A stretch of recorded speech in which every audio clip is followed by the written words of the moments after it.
Hi, class. So we've been talking about the internal properties of cells and the kind of microscopic activities of life that define what life is. So today we're going to finish up most of that discussion and talk about how life actually encodes all of the information it needs to make copies of itself, do all of the lifey things that it's supposed to do. Okay, so here in this part of the lecture, we're going to talk about this molecule behind me, which is DNA, which most of you are probably familiar with. And then the next part of the lecture, then we will start talking about how that impacts and what it has to do with the kind of macroscopic physical properties of life that we started talking about when we started our discussion. Okay, so I'm going to go ahead and start some slides here. Okay, so DNA is something we've only known about now for, I guess, around 50 or 60 years.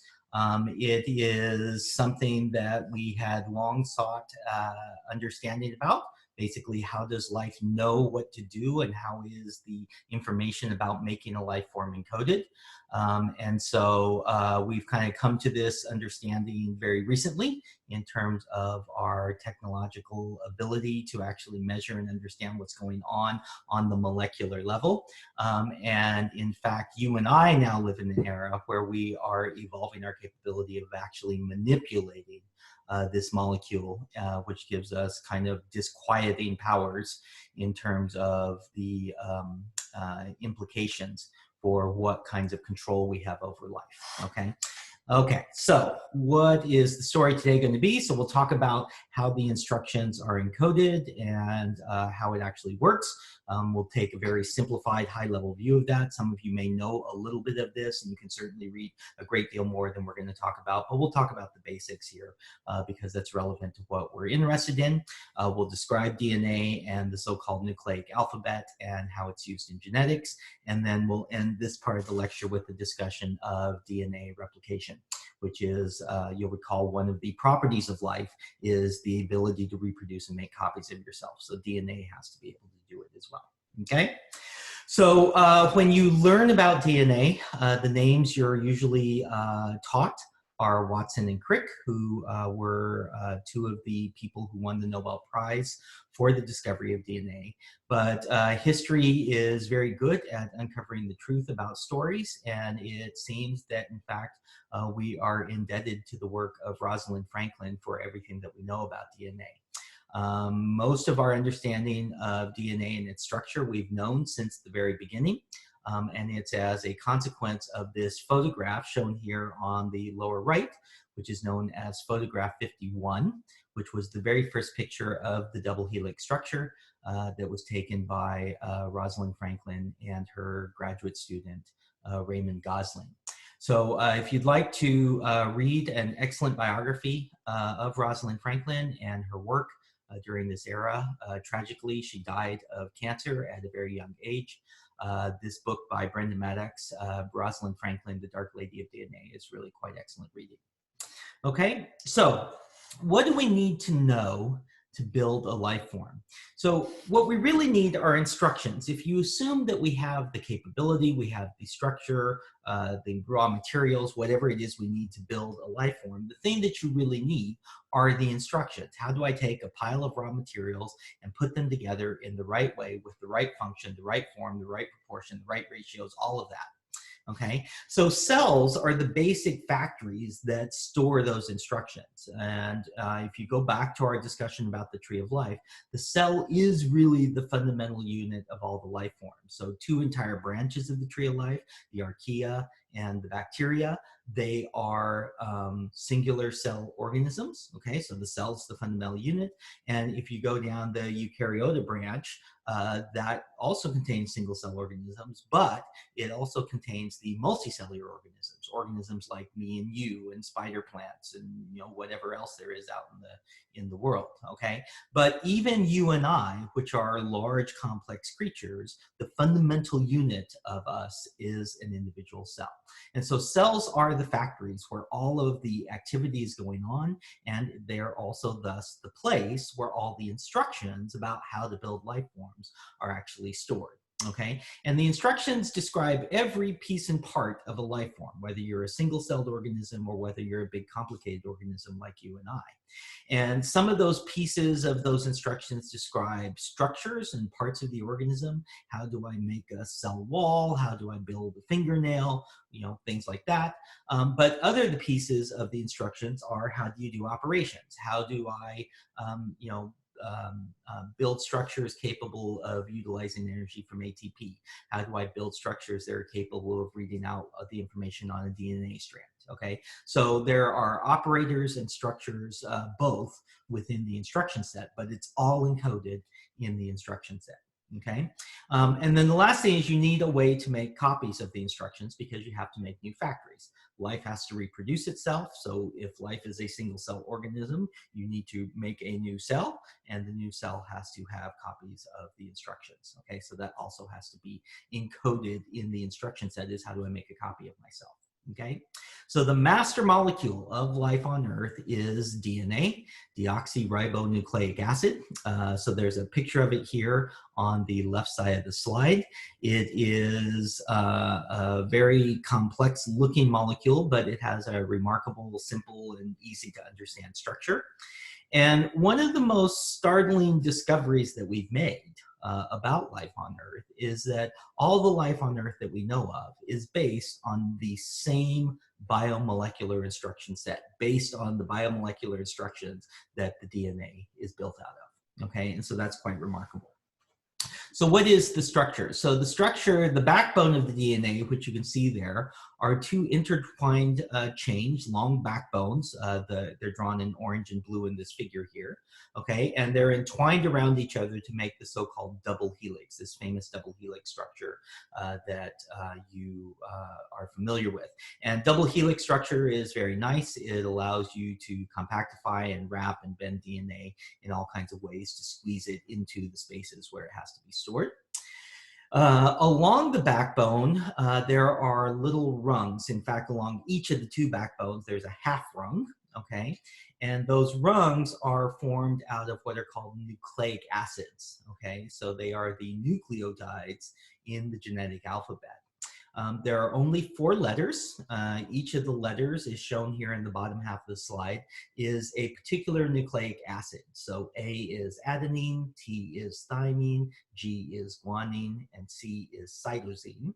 Okay, and the beauty of the structure of DNA is that when you have a nucleotide along one of the backbones of the DNA, it matches with the nucleotide on the other backbone of the DNA to form a ladder rung. Okay, and so the question is, how are they matched up? Well, the nucleotides only match up, each of them, with one other type of nucleotide. So when I'm on a rung of a ladder, if I'm standing on one of the particular nucleotides and I look across the rung to the other backbone, I only ever see my partner over there on the other side. And so what we have is adenine only ever binds to thymine, or conversely, thymine only ever binds to adenine to make a rung of a ladder. So in the color coding here, you'll see rungs that are yellow on one side and green on the other, or they alternatively can be green on one side and yellow on the other, but they're only ever adenine and thymine that match together that way. Similarly, the other matching pair is guanine, and it only ever matches with cytosine, or cytosine only ever matches with guanine. And in this picture here, you have those painted red and blue. And so if you have a red cytosine nucleotide on one side, then it only ever matches up with that blue guanine cytosine on the other half of the rung.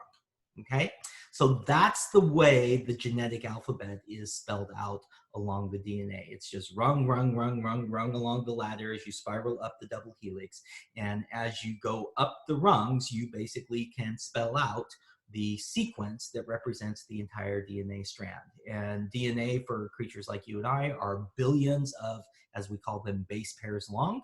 And if I just walk up one side of the backbone and just read it off, you know, it's guanine, adenine, cytosine. I'm reading as I'm going along here: cytosine, thymine, guanine, adenine, right? I just read it up. It tells me the whole sequence that makes up my whole piece of DNA. Okay? So if DNA is like a novel, it has the complete instruction set about how to build an organism.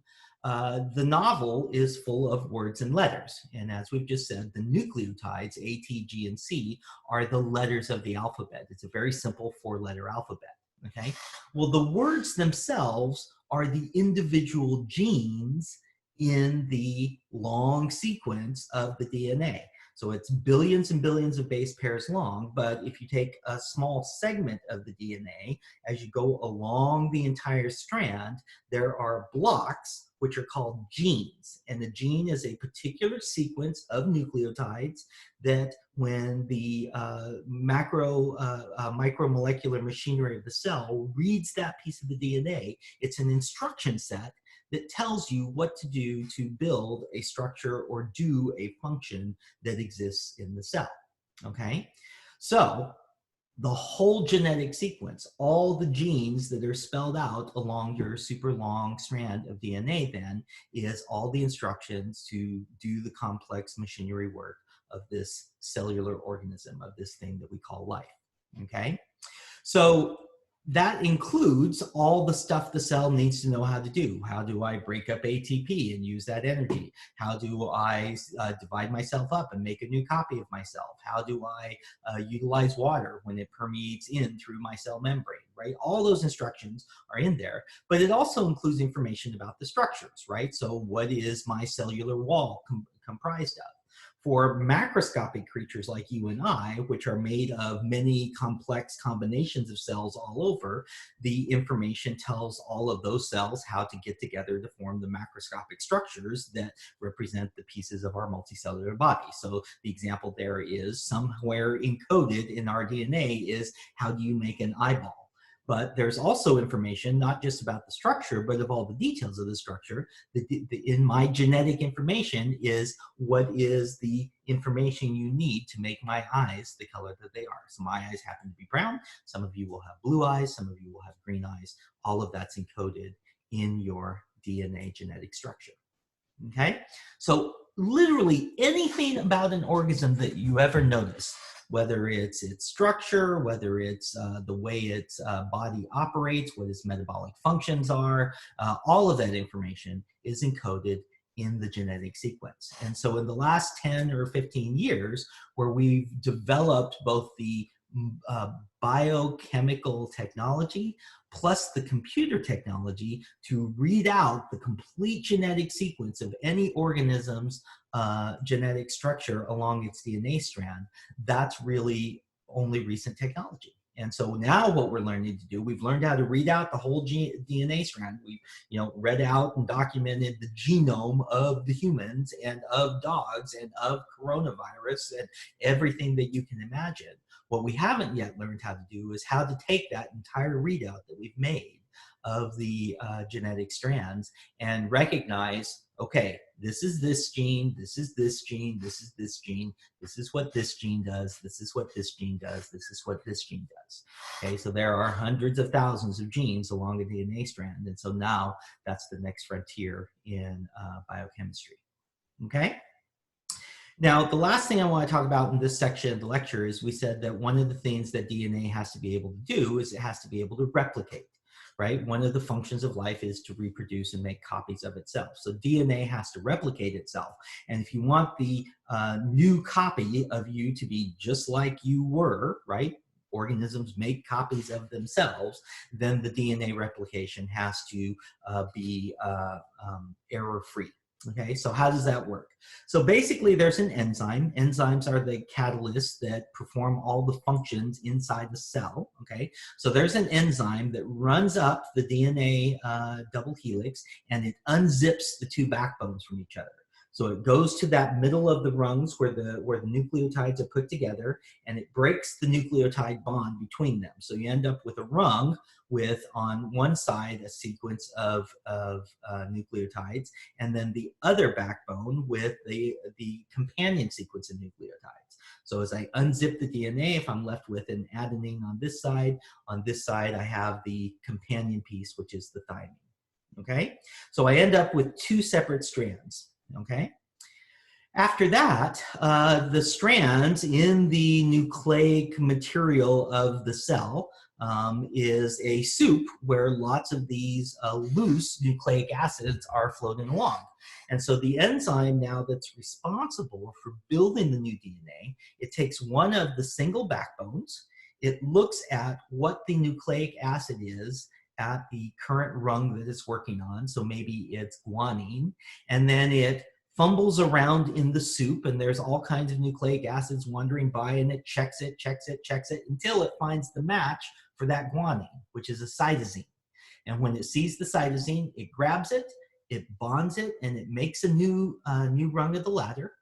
And then it goes on to the next nucleotide, and maybe the next nucleotide is thymine. And so it fumbles around till it finds an adenine, and then it binds it. And so what happens is it takes that one backbone that has the sequence of nucleotides that represents the proper DNA strand, and then from raw nucleotides, it's building up the double helix again by building the other backbone with the appropriate companions as it goes along. Okay? So in the end, what you're left with is two new daughter strands of DNA that are copies of the original strand of DNA. In fact, they are half of the parent strand of DNA because we unzipped it and then we used it to build the two new daughter strands, okay? So in order to make sure that they're accurate, there's an enzyme that proofreads as this process is going along, and it makes sure that all of the nucleotides are properly matched and you have two duplicate pieces of DNA, okay? What is remarkable about this, right? We said earlier that one of the great discoveries is that all life on Earth is based on this same genetic chemistry. DNA strands, nucleotides, enzymes that read them out, replicate them, the whole 9 yards, all of that happens in every organism.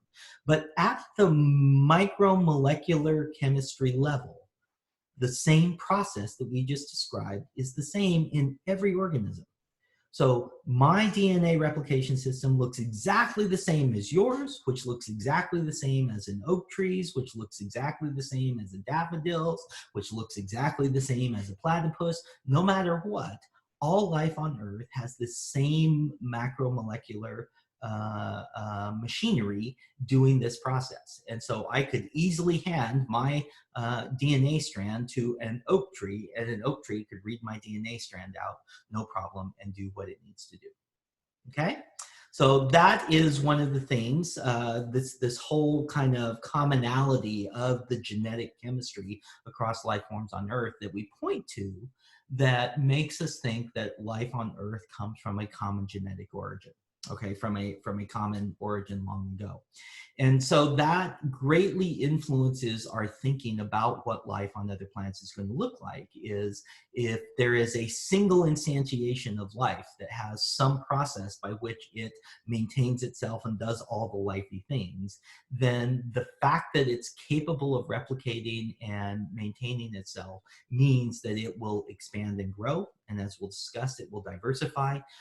And so for many times that we imagine what ecosystems of life on other worlds look like, we imagine it will be similar on Earth, where they all have some common molecular origin. Okay? Okay, so that is all I'm going to say for this section of the lecture. So I hope you're all doing well. We'll do another piece of the lecture today where we're going to talk about how speciation occurs as a consequence of this in the world through a process known as selection. Okay, and we'll use that to set up a big discussion next week about the history of life on Earth. Okay, so have a good time, everyone. I'll see you in the next section.